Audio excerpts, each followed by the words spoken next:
Magandang araw po sa ating mga life coaches, squad leader at PNP personnel. Ngayong araw tatalakayin po natin ang ating week 32 lesson, Train Up a Child or Train a Child. And ang ating pong verse ay makikita sa Proverbs chapter 22 in verse 6. Sabi dito, train a child in the way he should go, so even when he is old, he will not depart or turn from it. No? Kung hindi man po tayo ay tumitingin, umaasa sa kinabukasan ng ating mga anak, I believe walang kabuluhan o di kaya ay maaaring walang saysay ang ating pagsusumikap. No? Dahil I am convinced that the very moment na tayo po ay nagkaroon ng pamilya o bumuo ng pamilya at pinagkalooban ng anak, ay naging pangarap na natin na sila ay magkaroon ng magandang buhay at magandang kinabukasan. Sa paglilingkod sa bayan, sinasabi po natin to be a family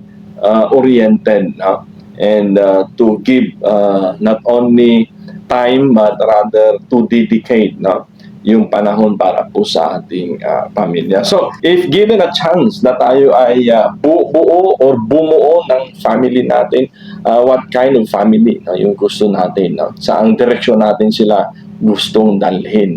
For I know the fact na ang pagbubuo ng pamilya at pagkakaroon ng anak ay hindi lamang ito isang pangyayari, but this is a journey. And this is not only for an instance, but this is a lifetime commitment. That is how the Lord designed a family. So as parents, anong path yung gusto natin na sundin, tahakin ng ating mga anak? And I am sure na gusto natin lagi ay yung mapabuti, mapaiki at mapaayos ang buhay ng ating mga anak.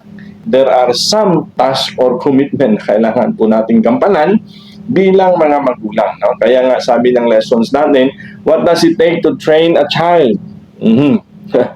Children, sabi dito, is a reward and a blessing from God. So if we understand na ito pong anak na ibinigay sa atin ng Panginoon ay indeed reward and a blessing, then kaingatan po natin ito. Many times naririnig kasi natin itong blessing. And most of the time we refer to material things. And we refer to chances and opportunity na ating pong nakikita at nasusumpungan. But as for the Lord, ang mga anak daw ay blessings. Are they one of those blessings that you really count on? So the psalmist likens our children to an arrow. And also, we have this call o the obligasyon na dapat ay in-nurture natin sila, i-empower natin sila, and to guide our children as they grow. So this is a constant journey. Once again, it's not just an event to have a child, but I should journey with our children. So ito pong sabi ng psalmist sa Psalms 127, children are a gift from the Lord, they are a reward from Him. Children born to a young man are like arrows in a warrior's hand. Ano nga ba yung arrow sa panahong iyon? Ay mahalaga, that represent power and position. Dahil kung mayroon kang mas magandang armas sa panahon yun, you can conquer other kingdoms and nations and empires. And also meaning you are in a position na binigyan ka ng araw. So yan po yung kanilang sandata noon.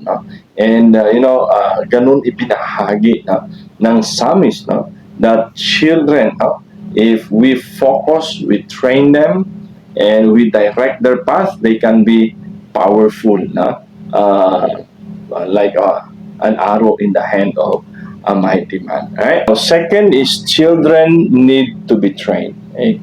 As parents, na hindi po natatapos sa protection, sa provision, ang ating tungkulin, but rather we need to train them.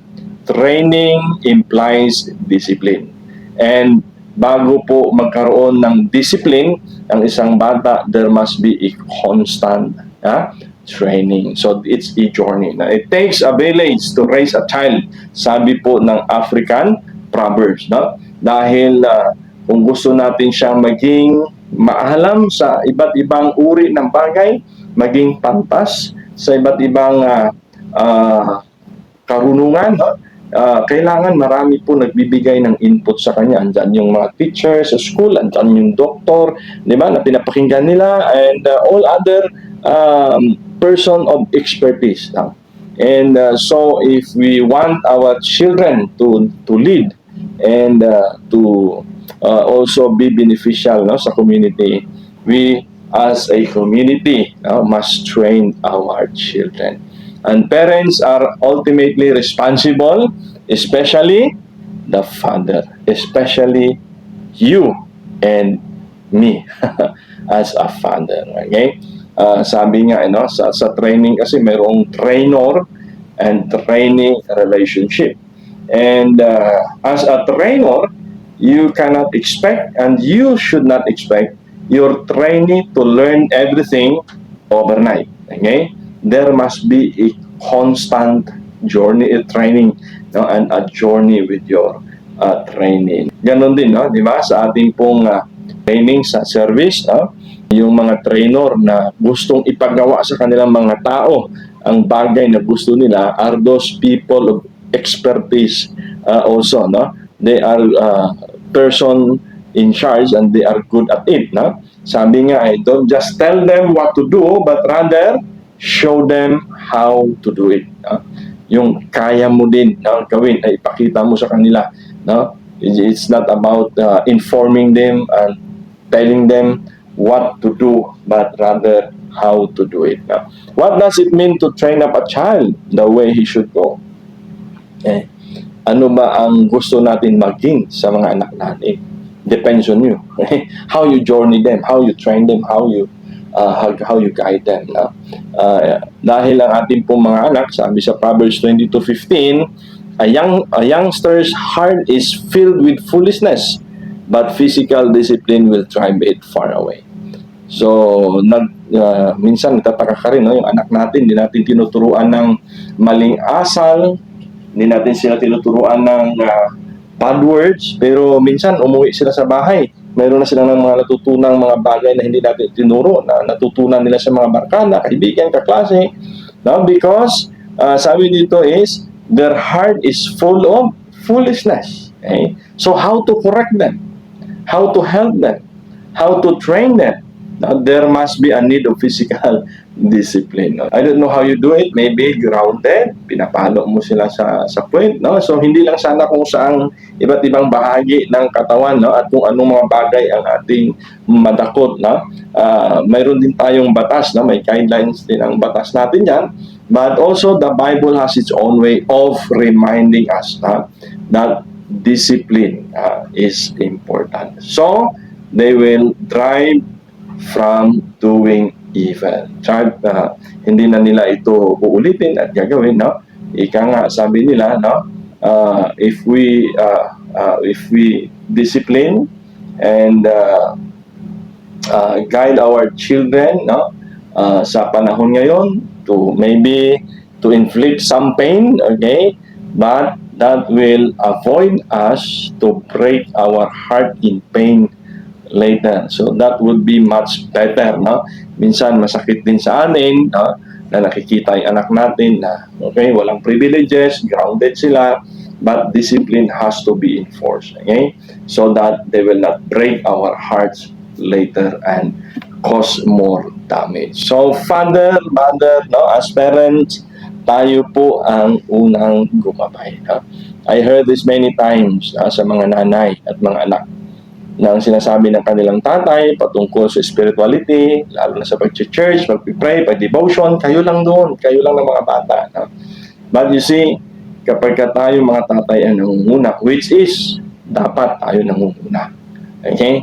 Pagpadating sa morality and spirituality. So guide your children. Okay? Ephesians 6:4. Father, do not provoke your children to anger by the way you treat them. Okay? But rather bring them up with a discipline and instruction that comes from the Lord. Okay? So, isa ito sa duty natin, no? Not to provoke our children to anger the way we treat them. We should show them the love of God. Okay? Again, sabi ko kanina, it is not about telling them to love God, but show them the way we love God. So, mamahalin nila ang Diyos na pinaglilingkuran natin kung nakikita nila. Mamahalin nila ang nanay nila the way we treat our wife. Okay? And also, they will love us as parents, doon sa kaparaanan ng ating pag-deal sa kanila. And thirdly, train children to obey, please, and honor God. Okay? Teach them to love, obey, and honor our their parents as well. Okay? Manggagaling sa atin. Okay? And to teach by example. Again, show them how to do it.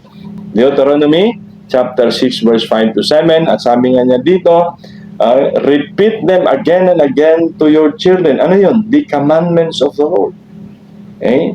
To repeat to them again and again. Uulit-ulitin natin sa kanila ang mga utos ng Panginoon. And to talk about them when they are at home, when you are on the road, okay? Sa bahay man, naglalakad kayo, namamasyal kayo, you show them. And when you are going to bed before you sleep, and when you are getting up in the morning. So you see, itong guidelines na ibinigay sa atin, it's a journey. It's not a one-time, big-time event na ang mga anak natin magiging masunurin, magiging magalang, magiging maayos, magiging matino.